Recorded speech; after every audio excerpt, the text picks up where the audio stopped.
Hi friends, welcome to Bhanubhuvi vlogs and recipes in Kannada. ಬನ್ನಿ ಇವತ್ತಿನ recipe ಏನಂತ ನೋಡೋಣ. ರೆಸಿಪಿ ನೋಡೋದಕ್ಕೂ ಮುಂಚೆ ಯಾರೇನೂ ನನ್ನ ಚಾನಲ್ಗೆ ಸಬ್ಸ್ಕ್ರೈಬ್ ಮಾಡದೆ ವಿಡಿಯೋ ನೋಡ್ತಿದ್ದೀರಾ, ಪ್ಲೀಸ್ ನನ್ನ ಚಾನಲ್ಗೆ ಸಬ್ಸ್ಕ್ರೈಬ್ ಮಾಡಿ. ಈ ರೆಸಿಪಿ ಏನಾದರೂ ಇಷ್ಟ ಆದರೆ ಲೈಕ್ ಮಾಡಿ, ಶೇರ್ ಮಾಡಿ, ಕಮೆಂಟ್ ಮಾಡಿ.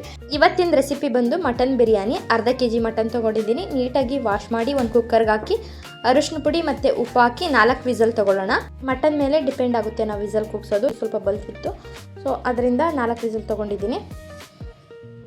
ಅದು ಬೇಯೋವಷ್ಟರೊಳಗಡೆ 2 ಲೋಟ ಅಕ್ಕಿ ತಗೊಂಡು ವಾಶ್ ಮಾಡಿ ನೆನಾಕ್ತಿದ್ದೀನಿ. ತೊಳೆದು ಅಕ್ಕಿ ನೆನಾಕಿದ್ರೆ ರೈಸು ಸಾಫ್ಟಾಗಿ ಬರುತ್ತೆ.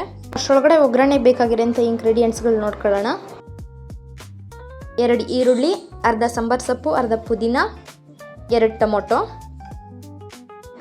2 ಸ್ಪೂನ್ ಶುಂಠಿ ಬೆಳ್ಳುಳ್ಳಿ ಪೇಸ್ಟು, 2 ಸ್ಪೂನ್ ಮೊಸರು. ಇವಾಗ ಸ್ಪೈಸಸ್ ಏನೇನು ಬೇಕು ನೋಡೋಣ. ಪಲಾವ್ ಎಲೆ, ಚಕ್ಕೆ, ಲವಂಗ, ಮರಾಠಿ ಮೊಗ್ಗು, ಏಲಕ್ಕಿ. ಅಷ್ಟರೊಳಗಡೆ ಮಟನ್ ಬೆಂದಿದೆ. ಮಟನ್ ನೋಡಿ ಎಷ್ಟು ಚೆನ್ನಾಗಿ ಬೆಂದಿದೆ. ಬಿಸಿ ಇದೆ, ಅದು ತೋರ್ಸೋಕ್ಕಾಗ್ತಾಯಿಲ್ಲ. ಮಟನ್ ಎಲ್ಲ ನೀಟಾಗಿ ನೀರು ಸಪ್ರೇಟು, ಮಟನ್ ಸಪ್ರೇಟ್ ಮಾಡಿ ಎತ್ತಿಟ್ಕೊಂಡಿದ್ದೀನಿ. ಇವಾಗ ಒಂದು ಕುಕ್ಕರ್ ತೊಗೊಳ್ಳೋಣ. 2 ಸ್ಪೂನ್ ಎಣ್ಣೆ, 2 ಸ್ಪೂನ್ ತುಪ್ಪ ಹಾಕಿ ಸ್ವಲ್ಪ ಬಿಸಿ ಆದಮೇಲೆ ಏನು ಸ್ಪೈಸಸ್ ತೊಗೊಂಡಿದ್ದೋ ಅದೆಲ್ಲ ಹಾಕಿ ನೀಟಾಗಿ ಫ್ರೈ ಮಾಡೋಣ. ಅದು ಜಾಸ್ತಿ ಫ್ರೈ ಮಾಡಬಾರ್ದು, ಸ್ವಲ್ಪ ಫ್ರೈ ಮಾಡೋಣ. ಏಕೆಂದರೆ ಈರುಳ್ಳಿ ಹಾಕಿ ಮತ್ತೆ ಫ್ರೈ ಮಾಡ್ತೀವಲ್ಲ.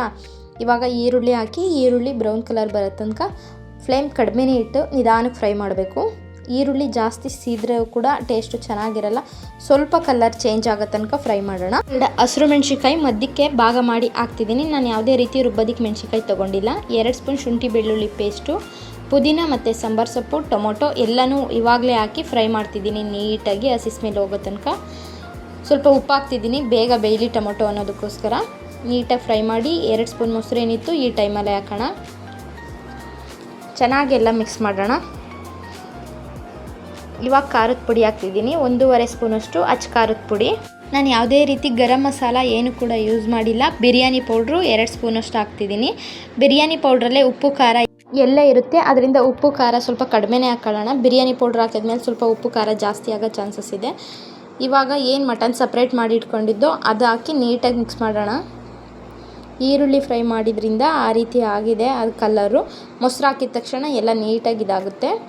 ಚೆನ್ನಾಗಿ ಮಿಕ್ಸ್ ಮಾಡೋಣ. ಸ್ವಲ್ಪ ಒಂದು 5 ನಿಮಿಷ ಅದರಲ್ಲೇ ಬೇಯಲಿ. ಮಟನ್ ಬೇಯಿಸಿದ ನೀರು ಹಾಕ್ಕೊಳ್ಳೋಣ. ನೀರೇನಿತ್ತು ಅದು 1 ಗ್ಲಾಸ್ ಹಾಕೋತಿದ್ದೀನಿ. 2 ಗ್ಲಾಸ್ ಅಕ್ಕಿಗೆ 4 ಗ್ಲಾಸ್ ನೀರು ಹಾಕೊಳ್ಳೋಣ. ಮಟನ್ ಸಪ್ರೇಟ್ ಮಾಡಿದ ನೀರಿತ್ತಲ್ಲ ಅದು 1 ಗ್ಲಾಸು 3 ಗ್ಲಾಸ್ ಎಕ್ಸ್ಟ್ರಾ ನೀರು ಹಾಕಿ ಚೆನ್ನಾಗಿ ಕುದಿಸ್ತಾ ಇದ್ದೀನಿ. ಚೆನ್ನಾಗಿ ಕುದಿಯೋ ತನಕ ಬಿಟ್ಬಿಡೋಣ. ಇವಾಗ ಉಪ್ಪು ಹಾಕಿದ್ದೀನಿ, ಬಟ್ ಸ್ಕಿಪ್ ಆಗಿದೆ. ಇವಾಗ ಅಕ್ಕಿ ಏನು ತೊಳೆದಿಟ್ಕೊಂಡಿದ್ದೋ ನೆನೆ ಹಾಕಿ ಆ ಅಕ್ಕಿ ಹಾಕ್ತಿದ್ದೀನಿ. 10 ನಿಮಿಷ ಆದರೂ ಬೇಕಾಗುತ್ತೆ ಅಕ್ಕಿ ನೆನೆಯೋದಕ್ಕೆ. ಅಕ್ಕಿ ನೆಂದರೆ ಅನ್ನ ಸಾಫ್ಟಾಗಿ ಬರುತ್ತೆ. ಸೊ ಈ ರೀತಿ ಕುದಿಯೋ ತನಕ ಇವಾಗ ಟೇಸ್ಟ್ ನೋಡೋಣ. ಲಾಸ್ಟಿಗೆ ನಿಂಬೆಹಣ್ಣು ಇಡ್ತಾ ಇದ್ದೀನಿ. 3/4 ಭಾಗ ಆಲ್ರೆಡಿ ರೈಸ್ ಬೆಂದಿದೆ. ಇವಾಗ ಚೆನ್ನಾಗಿ ಮಿಕ್ಸ್ ಮಾಡಿ ಈ ಟೈಮಲ್ಲಿ ನಾವು ಟೇಸ್ಟ್ ನೋಡಿ ಇನ್ ಕೇಸ್ ಉಪ್ಪು ಖಾರ ಏನು ಬೇಕಾದರೂ ಈ ಟೈಮಲ್ಲಿ ಹಾಕ್ಬೋದು. ಇವಾಗ ಟೇಸ್ಟ್ ನೋಡಿಬಿಡೋಣ. ಮತ್ತೆ ಒಂದು ಟೈಮ್ ನೀಟಾಗಿ ತಳ ಹಿಡಿದೇ ಇರೋ ರೀತಿ ಮಿಕ್ಸ್ ಮಾಡಿ ಇವಾಗ ಕುಕ್ಕರ್ ಲಿಡ್ಡ ಕ್ಲೋಸ್ ಮಾಡಿಬಿಡೋಣ. ಕುಕ್ಕರ್ ಲಿಡ್ ಕ್ಲೋಸ್ ಮಾಡಿ ಮೀಡಿಯಮ್ ಊರಿಲಿ 2 ವಿಸಲ್ ತೊಗೊಳ್ಳೋಣ.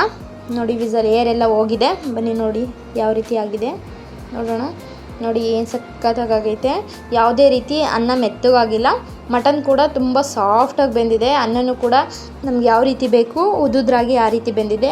ಅನ್ನನೂ ಕೂಡ ಮೆತ್ತಗಾಗಿಲ್ಲ. ಮಟನ್ನು ಕೂಡ ಎಷ್ಟು ಬೇಯಬೇಕಾಗಿತ್ತು ಅಷ್ಟು ಬೆಂದಿದೆ.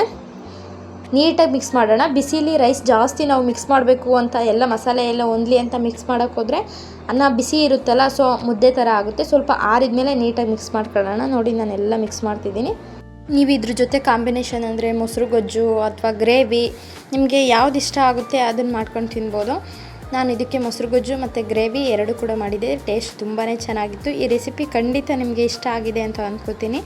ಈ ರೆಸಿಪಿ ನಿಮಗೇನಾದರೂ ಇಷ್ಟ ಆದರೆ ಪ್ಲೀಸ್ ನನ್ನ ವಿಡಿಯೋಗೆ ಲೈಕ್ ಕೊಡಿ, ಶೇರ್ ಮಾಡಿ, ನನ್ನ ಚಾನಲ್ಗೆ ಸಬ್ಸ್ಕ್ರೈಬ್ ಮಾಡಿ. Thank you.